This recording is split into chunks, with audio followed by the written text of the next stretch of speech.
right. Real quick viewer mail before we get started today. We had someone talking about our tribute to Jerry Lewis. Yep. A guy named Steve Burstein. And he responded to it. Jerry Lewis never owned the screenplay rights for The Day the Clown Cried, so I wish I could understand why it was his call as to when the film could be shown. And he says the rank. Yeah, I remember. Please. What he's talking about. What he was talking about is when I said that he gave it to the Library of Congress with the stipulation that it wouldn't be revealed for 10 years. Yeah. Now, it's true. He doesn't own the rights to that film. So the two guesses I have as to why that's the case. One is just I was wrong. That's a pretty good chance that the information I read was inaccurate. The other thing, though, is that might be the only print that's available. Right. So, like, he doesn't own the rights to it, but he does own the physical copy of that print. And he's saying this doesn't get to be shown until later. That sounds right. Because I remember David Cross and Patton Oswalt and Bob Odenkirk. They found a leaked script, and they used to do live readings of when the clown cried. Yeah. And they were shut down, and they thought Jerry Lewis was shutting them down, but it turned out to be this like young, slick Hollywood guy, and he actually owned the rights. He's like, no, you're going to ruin it. I want to make this movie. Interesting. And they're like, we're not going to ruin anything, dude. Right. Like, they got shut down. They couldn't do it. Well, because you can find the script pretty easily online. I mean, apparently it got leaked a while ago. Yeah. I think I said licked there for a second. Yeah, you licked that script. What are people doing in this script? This is creepy. Oh. He also, Steve also commented, the rank and file French people seem to have forgotten Lewis. I think Mr. Bean took his place as the big idiot there. He's actually bigger in Germany. I think what happened here is that he's thinking of David Hasselhoff. Yeah, could be. It wouldn't surprise me. He was huge in France. I mean, he won like awards from the government in France, but they may have moved on. Mr. Bean is certainly huge in Europe in general. Yeah. Rowan Atkinson is pretty awesome, so it makes sense. Yeah, it's funny. Either way, thanks, Steve, for writing in, and please, if you also have a comment, we'll read it here on viewer mail. Viewer mail.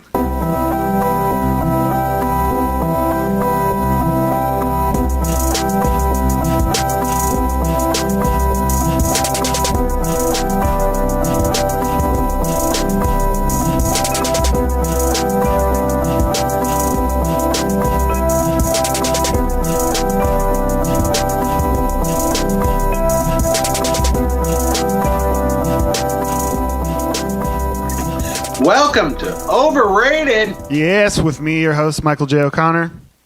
And myself, James Fluty. And this is we're smack dab in the middle of our Trash Cinema Week. And month. This week we watched The Toxic Avenger, which I have not seen. I saw like a long time ago, and it holds up, dude. It's over the top. Oh, yeah. It's great. It's still great. I guess I'd forgotten. I always think of Troma movies as just kind of gross, and like that's their whole thing is they have really cool, like crazy blood gore makeup. And this definitely has it, but it was also hilarious. It's hilarious. I have to say, I still think the Toxic Avenger as a character is a great design. Yeah. It's a great looking superhero. You got the classic muscles of any Marvel character out there. Yeah. He's got the misshapen eyes, and he's wearing a tutu. Uh-huh. Like and he's carrying the mop as like his Mjolnir or his hammer. It's great. He's a well-designed character. I loved Toxic Avenger when I was a little kid. So I watched the movies, which again, I've said this a bunch of times, I should not have been allowed to watch these films.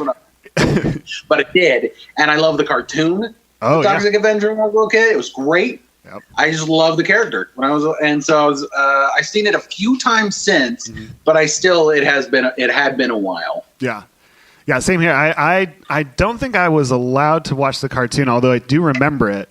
Yeah, and it really is like how he can only. I don't know. It's pretty well written. I mean, obviously, like the acting is it's supposed to be over the top. But it's crazy over the top. Like every. Well, I think when you're doing something Troma's doing, yeah, which is paying people nothing, basically, you can't get really good actors. No. So you get your friends, you get people you hire and you pay next to nothing, and you have one of two options: either bad acting or purposeful bad acting. Right. And the later is definitely going to be more fun. Totally.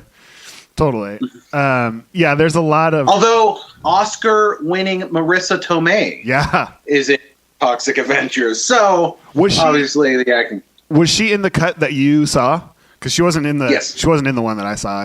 Must have saw the theatrical one. I saw the like Chinese or Japanese edition. Okay. And it basically just had every deleted scene. Right. They called it the Japanese edition. I don't know if it actually was a Japanese edition or if it's just Troma being weird. Because they had this weird intro to it where they had the subtitles, but then they translated the subtitles into English, and it was obviously like a jokey translation from Japanese, because they'd say, let's say I needed to pay my rent. They would say, like, give gifts to the landlord gods, like it was. I see, right. Yeah, so I don't know what was going on with that edit, but it had all the deleted scenes. That's fucking stupid.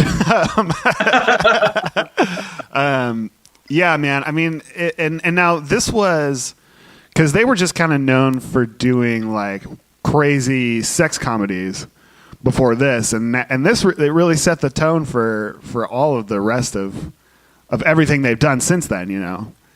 Well, I think what's it, the Kabuki Detective Kabuki NYPD came out before this one, I believe. I could have my days a little off, which is their other sort of superhero character. He was Detective Kabuki Man, I think is what it's called. I think he was sort of the face of Troma before the Toxic Avenger had success. Okay. It became the de facto logo and face of Troma films. Gotcha. Okay. Yeah, let's see. Sergeant Kabuki Man, NYPD. Yeah, 1990. I don't know when the Toxic Avenger came out. Let's see. I think that was Toxic Avenger may have been a little bit before. I don't know. But yeah, I may be getting my dates wrong. Yeah, could be. Yeah, that was 1984. Interesting. Yeah. Oh, so it was much earlier. Yeah, seems like it. Okay. Seems like it. Okay. Maybe like the later Toxic Avenger films, like the Citizen Toxie. And they did have, I think, 5 or 6 more. So. Yeah. I've seen all of them. Yeah. I don't know. Just his blind girlfriend is hilarious. I wish that she was in other stuff because she was really funny. And just that whole there are weird choices in the whole thing. Why a gym? That seems odd to me. I will almost guarantee you, according to that's right. I saw a director with an interview with the director-writer, the guy who's in charge of Troma for years. Lloyd Kaufman. And he said it was originally a horror. Okay. And he just thought to himself he'd never seen a horror in a gym. Okay. It's how he put it. I'm inclined to think that he just had access to a gym. Right. Could be. Like you write what you can use. The same way Robert Rodriguez did. I got a turtle. Right. I got a guitar case and a bus. Connect those dots how you will. El Mariachi. Yeah, that's true. That could be. I also thought it was hilarious. One of like the running. I don't know if it's on purpose. I don't know if it was just the time. But one of the running kind of gags throughout the entire thing is that people are smoking as they're working out. I guess I noticed. I didn't really see it as a running gag. I think I got used to it really quickly or something. Right. I do remember noticing that. Yeah. That's just something you don't see in general, I think. Mm-hmm. Yeah. But yeah, I thought, it was really, the makeup was awesome. Like the photos that they take of the kid they hit are pretty goddamn gruesome. Yeah. You know, and just like there's the part with I think the guy who's the drug dealer, and he is lifting weights on that thing with the big spike. And then, you know, the Toxic Avenger comes and puts his head under that and crushes it. And I mean, it's brutal. But the deep hands. Yeah. Oh my God. As someone who has worked in restaurants and kitchens for forever, that terrified me. That's like my worst nightmare. That becomes a Troma thing, really. It's just the creative array of harming and killing people. Yeah. The gentleman in the stick-up scene, when you first meet the blind girlfriend, actually only has one arm. Oh, really? Yeah, so when he rips off the arm, he's ripping off that guy's prosthetic arm. That's brilliant. And it's just like they knew a guy with one arm. Let's make a use of this. Perfect. Mm-hmm. Thanks, Dave, or whatever. I guess all those years in that non-OSHA certified machine shop really paid off for all of us. It helped create the masterpiece, the Toxic Avenger. Yeah, I mean it really is. The name Toxic Avenger, you'll notice too, never once said in the film. Right. And every time they mention him, they actually say like mutant hero. Yeah, or hero monster. Hero monster. Yeah. Yeah, and that's because they didn't know what they were calling it.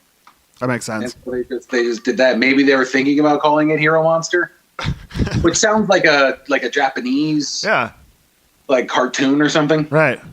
I could get behind that. Hero Monster. Yep. I'm on board. You can hear the overly energetic theme song in your head. Right?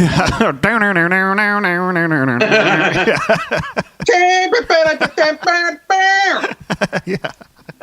Exactly.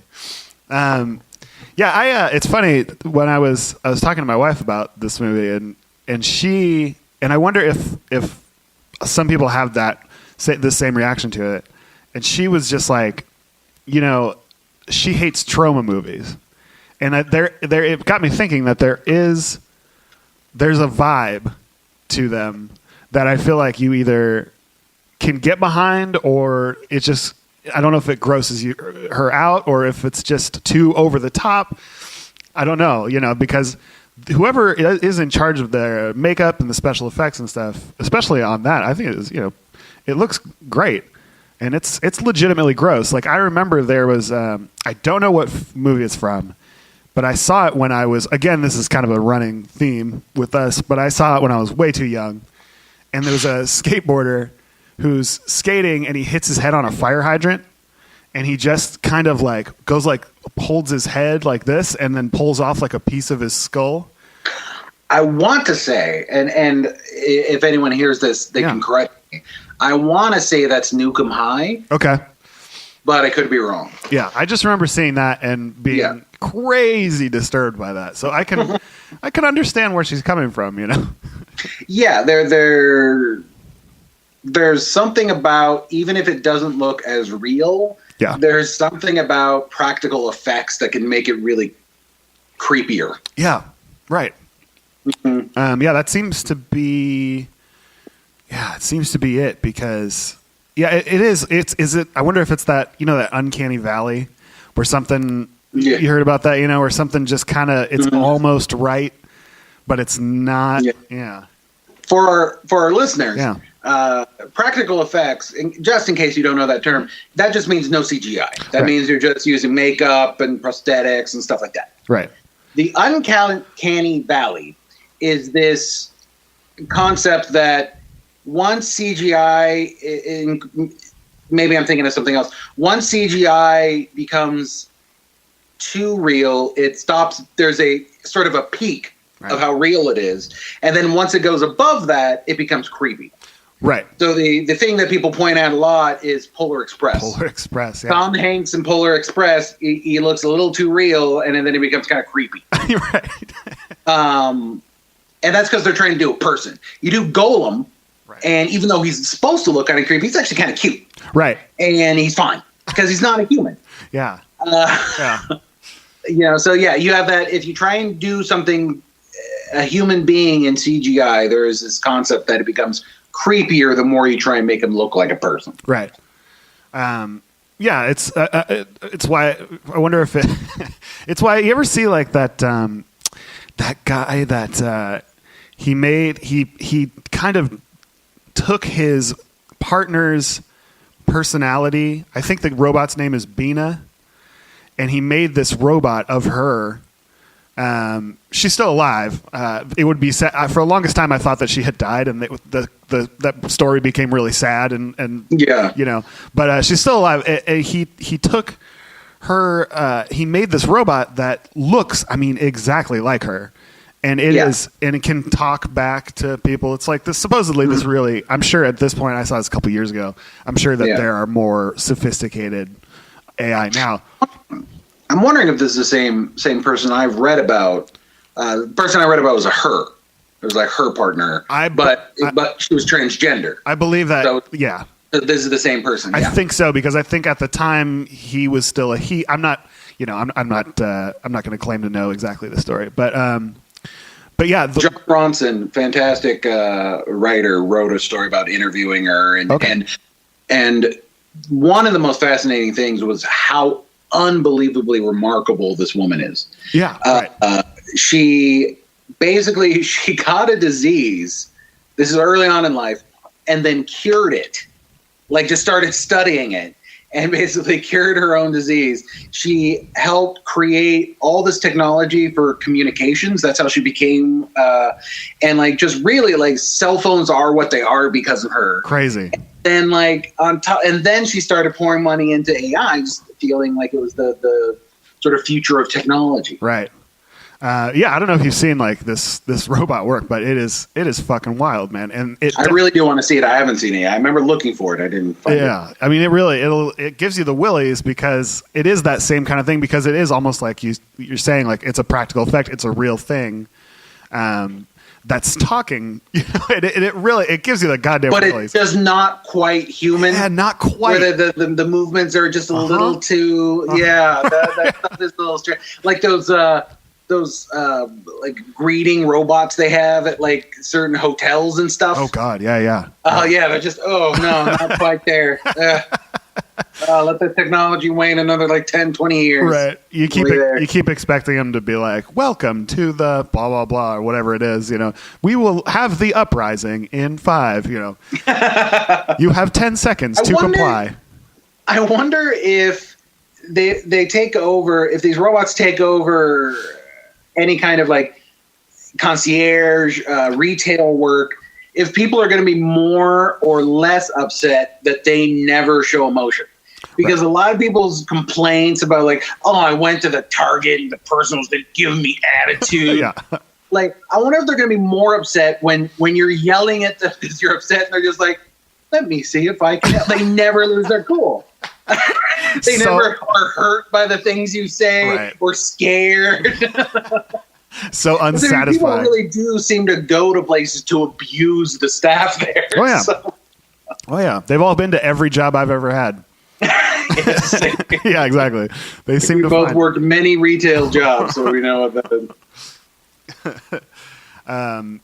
Yeah, I mean, I don't know. Yeah, I wonder if people will be more or less inclined to abuse the robots, or if they'll be less inclined because the last thing you want to do is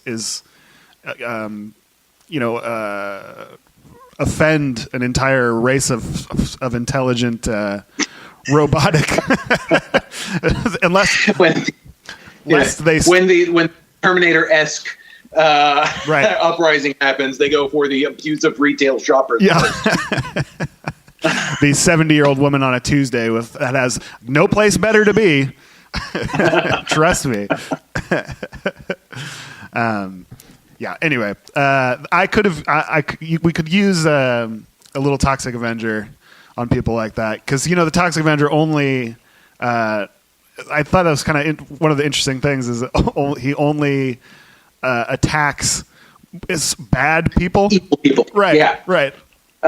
Which I find interesting, because even if he as an individual doesn't know they're bad. Right. So it's some sort of like mythical, magical sense of badness on people. There's a lot of really, and he seems to struggle with this. There's a lot of very hilarious to me scenes of him like walking the train tracks pensively, watching the sunset.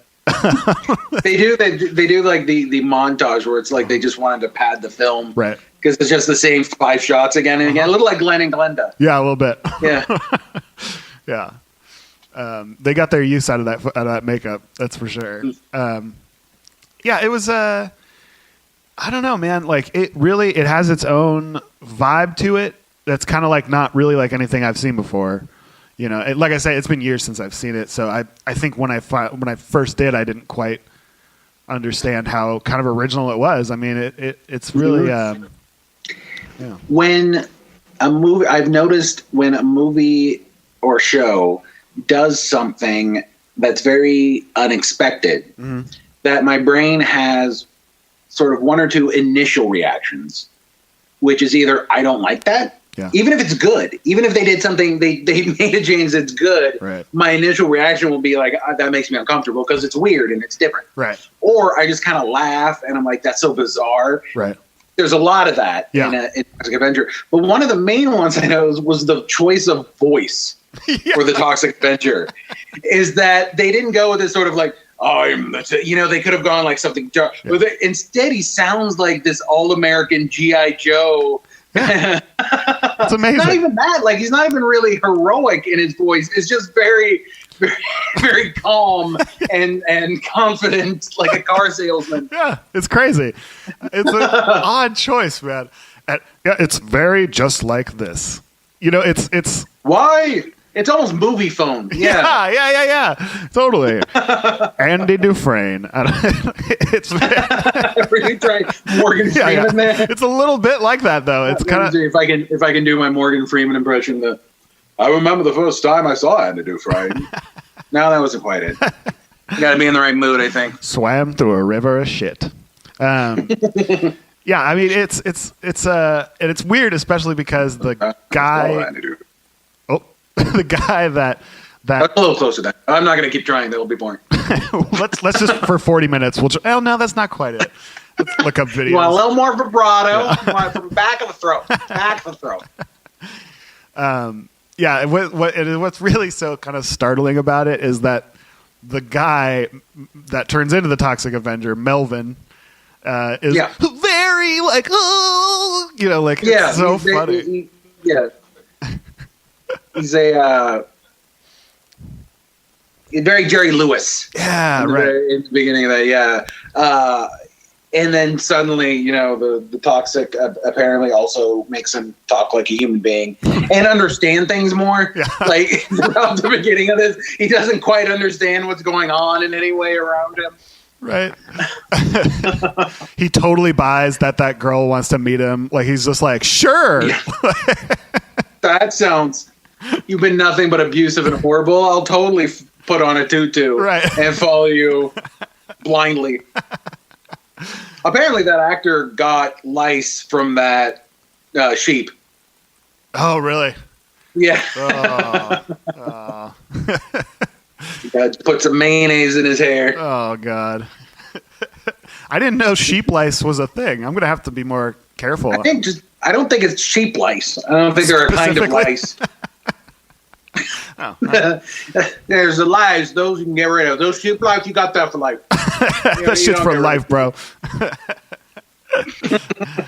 Ain't no special shampoo. Those licers are lifers. Yep.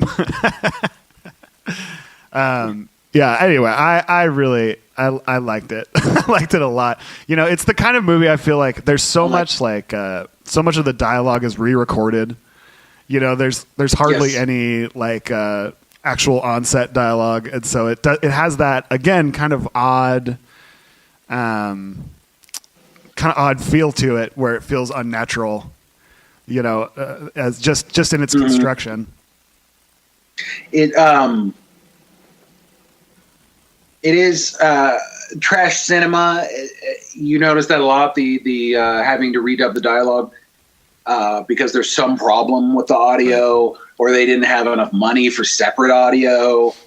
and it just doesn't come through right. I've noticed that among a lot of different films. Right. The trash cinema genre. Troma being the only production company I can think of that specializes in trash cinema. Specifically, and at least the most famous. Well, yeah, and with gusto, like that's specifically and proudly, we yes. I see a lot of Troma stuff come in through the video store, and some of it I'm like, did this take a day? Like, what is this? And now I don't know if this is, I'm remiss to say now that they probably always did, but it's a lot of like hookers from hell. It's a lot of blood and tits. That's what I was saying to my wife after I watched it. They have had some people come out of Troma and have some success. J.J. Abrams. Really? Yep. J.J. Abrams worked with Troma in his early years. Vincent D'Onofrio, who I feel still acts like he's in a Troma film no matter what he's in. He's crazy, man. Yeah. Vincent D'Onofrio has to be one of the greatest overactors in movie history. Yeah, I really, really enjoy him. Same here. And then Marissa Tomei, as was pointed out earlier. And I think a few others as well. I know the director who did Slither, which is a great sort of campy horror film. Yeah. That's basically a comedy. Right. But they started with Troma. Interesting. It seems like it would... Slither is the same guy who did... I'm blanking on his name, but Guardians of the Galaxy. Oh, James Gunn. Yeah. Oh, interesting. James Gunn. Yeah. It seems like it would be a good place to try stuff, to learn, because I assume they make their stuff for next to nothing.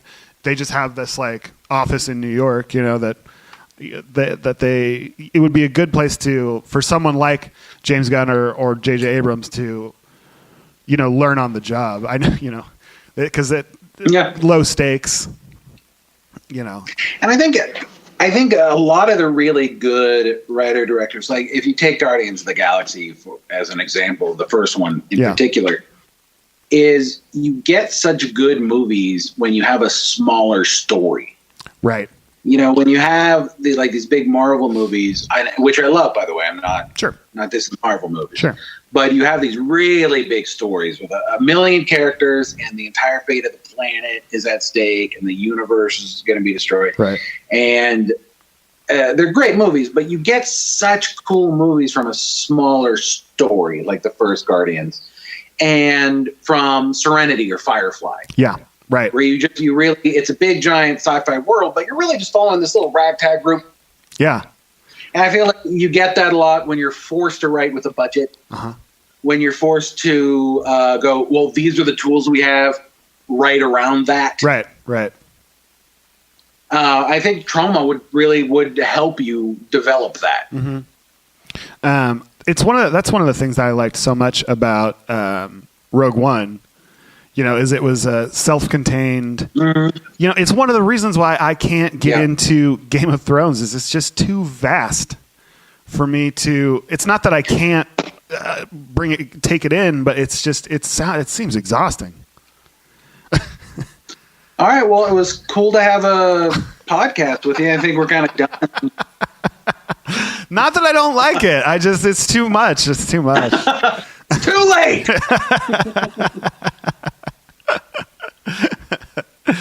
No, I actually get that a lot with people. If they didn't show up early, and then they just kind of start hearing about it, and people saying, 9,000 characters, and here are the houses, and this house has this guy, but this guy then moves to this. Right. I can totally understand going, I'm not going to do that. I'm out. Hard pass. I know that's because I generally don't like the big stories like that. You really have to execute them well for me to enjoy them. Once you start going and then the dwarves, well, they started with the elves, but then the wood elves went over. But then the orcs initially attacked them, but that was in the age of Argyle.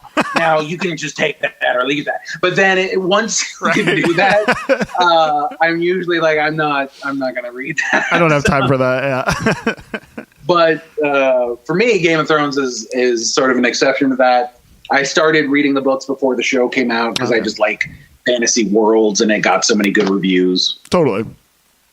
And the way Railroad Martin does it is he has the smaller human stories within that. Right. He does a really good job of telling stories about people within a fantasy setting and within this big political giant intersectional massive stories. Right. I mean that's crazy important, like you say, especially for something that is not grounded in reality, really. Yes. That's good to have those. It's the same thing with any Star Wars or anything like that. That's like this big fantasy thing. I think it also is important for comedies. Yeah. And I think it's really important for sequels. The example, and I'm thinking of this partially because I was just talking about this with a friend of mine recently.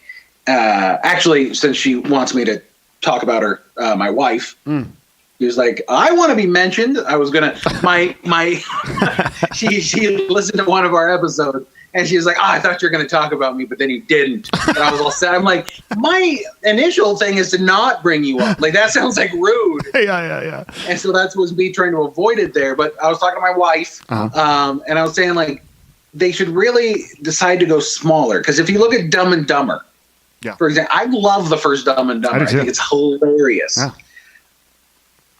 The second one was, I really didn't like it. I really try not to come with good or bad. It's just whether I like them. Right. I really didn't like the second Dumb and Dumber. There was some, apparently, I read an article, like not right after it came out, but a little while after, that there was some sort of mafia involvement in the making of that. Like, it was made to pay off. Not so much, it had more to do with the production company. There was some kind of underworld element to the production of that movie and why it ended up getting made. Not necessarily for a love, not to check in with our pals Harry and Lloyd. It sounds like I will enjoy that article more than the film. Right, yeah. Yeah, exactly. Yeah. But basically they went bigger. Like suddenly they're in this Mensa thing and they have like this love interest and they're pulling these giant elaborate year-long pranks. Right. In the film. And I just thought, like, they keep doing that with every sequel. Right. They go like, well, we got a bigger budget now. Everyone's more famous now. So let's just make it huge, make it bigger. Right. And I just think, like, they should, like, in my mind, maybe there's a reason why they do that. Maybe there's a reason why what I'm thinking won't work. But just go smaller. Make it an even more grounded story. Right. Like, has it ever worked where you make a sequel and you just go, let's just throw all this crap in? Right. And has that ever worked? I don't know. I mean, it seems like you're right. Like, that it would work, but you already have us. We're on board. Yes. Yeah, that's interesting. I don't know. Yeah, no one needs. Like, if you think of the sequels that work, I think the only one where they're like, let's go bigger and make it more insane, and it's work that I can think of is Terminator 2. Yeah. And that's where you have the freakish anomaly director James Cameron at the helm. Ugh, yeah. Who that sounded like a very disgusted noise there. Not disgusted, just fuck him. He's so good. I love him. Just fuck him. Fuck him. Fuck his fucking blue cat people. Make more Terminators. I don't know if I like James Cameron. I certainly like certain films he's made, but you can't deny that this guy has a freakish ability to connect with people. Totally. I mean, he has two of the most highest grossing films of all time. Yeah. Like the top 5, he has 2 of them up there. Yeah. That's insane. It's pretty wild. And like almost every other film he's made has been remarkably successful. So, I mean, like, obviously this guy knows what he's doing. Totally. In a weird, unbelievable way. So, I mean, you can't even count Terminator 2 in that way almost. Right. Why are we're talking about sequels? Well, yeah. That'll happen. That'll happen. Yeah, I mean, and they did go bigger. You're right. I think that I don't know. Sequels in general are tough unless, like you're saying, unless we are talking about something like the Toxic Avenger, where it was ridiculous to begin with, and you can just make more because I just want to see that makeup again. You know, I'm like I was saying, you know, I'm on board with that already. And sequels are tough when you have something like, I don't know, like Back to the Future. Like Back to the Future 2 is pretty good, but it does, like you say, it goes way bigger. Way bigger. That's a big jump, you know, from the first one, which is a really small story. Yeah. It's a very grounded story. It's almost more of a story, like a farce, rather than a sci-fi in many ways. Right. Troma, on the other hand, I think like their sequel that worked with Toxic Avenger was Citizen Toxic, which is like the third or fourth. Yeah. And that one almost was like, let's just make this as ridiculous as possible. Right. So with Troma, but Troma has their own audience, their own. They don't play by the rules of Hollywood. Right. They do not abide by the laws of physics. Yeah. Well, I think, and they're based in New York as well. They're not even in L.A. So they. No, I believe so. Yeah. Yeah, which is interesting because you don't normally. You know, have a film production in New York, because I imagine it's goddamn impossible to. I remember reading the history of Troma and finding it fascinating how many times they've gone bankrupt. Really? Yeah, like it was just like, and then they made this movie and lost all their money. So they scrounged up another. They got an investor. They made this movie. It did really well. Yeah. So they decided to make another movie after that, and they lost all their money. And they kept going. Yeah. It's like, that's one of the, and we've said in every one of these things, we're going to say it in every single one, because that seems to be a benchmark of trash cinema, is it's made by people who just love making films. Yeah. They love movies. I don't know if maybe it is they just love grossing people out. Yeah. And they do it in any art form. Maybe they just love attention, but whatever it is, they're going to make these movies, whether they're making money or whether they're getting noticed. They want to make stuff. They want to tell a story. Right. I mean, you know, it's clearly, or, you know, it's also, it seems to me with Troma especially, it is that kind of, just like grossing people out factor, but it becomes, let's see how far we can take this. You know, that goes with a lot of trash cinema, I think, is, you know, sure, we have this script where, you know, where there's a superhero who can intuit evil people, and, you know, let's I don't know, fuck it, give him a blind girlfriend, because that's kind of the only way. You know, I feel like you can almost see these steps happening when you're watching it, seeing how far they can be taken. You know, it kind of reminds me of when you were saying that Troma could do this. I think they do it a lot in like how could he kill somebody? You know, like he's going to kill 4 people. You know what? Let's make it 20. Right. You know, like, but it reminds me of the Blues Brothers. Oh yeah. With the car crash. Oh yeah. It's just car after car. Like I can't imagine. I'm sure they must have been like, let's just see how many cars we can pile on top of each other. Right. Because that's really going to make this joke. That's going to make this scene. If we're only able to get 5, it's not going to work. It's got to be at least 15. Right.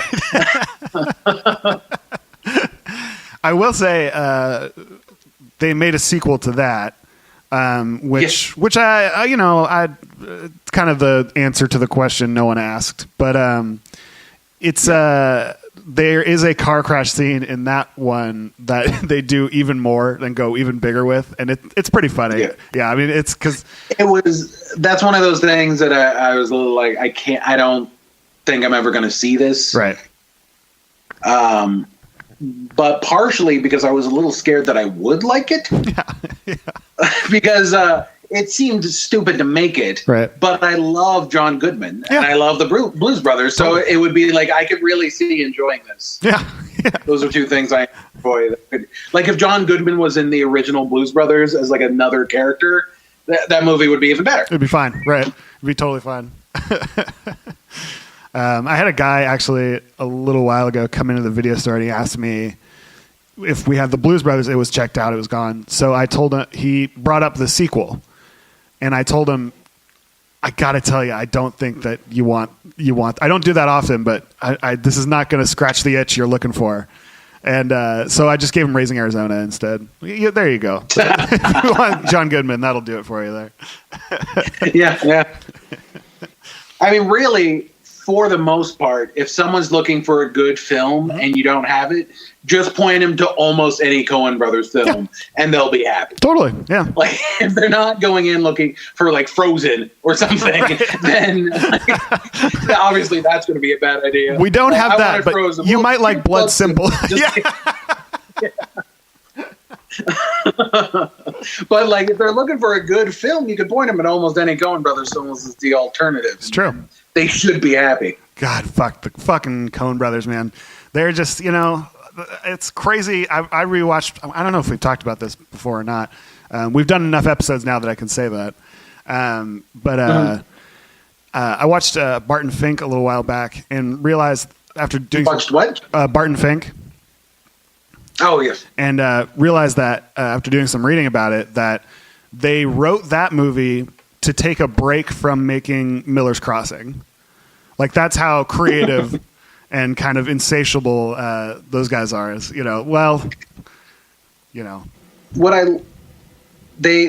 talk about doing that. They write multiple scripts at the same time, so that if they get a little burnt out on one, they can sort of turn to another. Makes sense, but man, it's crazy. It does make a lot of sense. What I love about them is that they are filmmakers like Kubrick, or like even maybe more like Kubrick or Bergman, like that level of artistic talent. Right. And they're the least pretentious people possibly on the planet. Right. Their interviews, people go like, I really felt that, and they'll be like, no, we just made a good movie. Glad you liked it.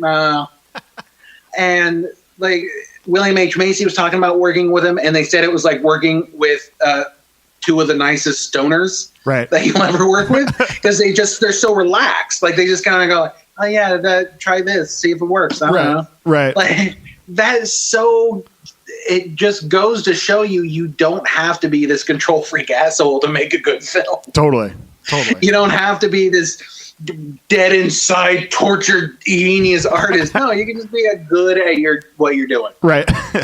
Novel approach that is, yeah. But I suppose it's less fun to do it that way. They're going to be, we're doing one of those films on our next theme. Okay. Next month we should be doing, unless something horrible goes wrong, we'll be doing movies about music. Oh, yes. That are not musicals. And so they're on that one. That's right. I'm looking forward to that, because that's an interesting. I love musicals, but yeah, I always like when it's kind of rides that boundary where it's not. It doesn't. You don't need it to tell the story. It's not Les Miserables. It's just part of a little seasoning. I'm pretty sure Troma has a musical. Maybe we'll throw that in the mix at some point. Oh, I'm sure that they do. They got it right. There's got to be there is the Toxic Avenger musical. Right. There's got to be. Yeah. Troma didn't do it though. I think it was a play production. Okay. All right. A theater production, I should say. Huh. That would be good to hear the music from that. I wonder if I can find that. Oh, I'm sure. Maybe we'll create a link at some point if we can find that. Totally. Well, it sounds like a very enthusiastic encouragement to watch Toxic Avenger from you, Mikey. Yeah, I loved it. It's super. It's funny. It's not just gross. I thought they were legit, whether they were trying to or not, or it was just a mistake. I'm telling you, those pensive walks that he takes along the train tracks were having me fucking dying. I think that being said, it's highly overrated.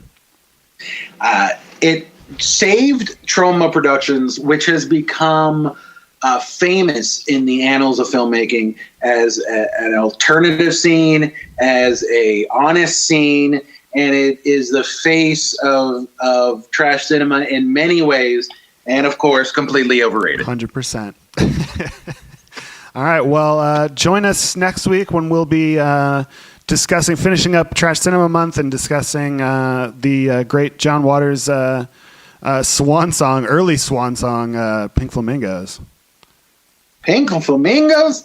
If you haven't seen it, you can choose to watch it. You can also choose to not watch it. That is an option that John Waters gives you, because it is one of the more creepy, disturbing films that I have ever seen. Yep. Hands down. And looking forward to talking about it. Absolutely. So until then, I'm Michael J. O'Connor. James Fluty. We'll see you next week.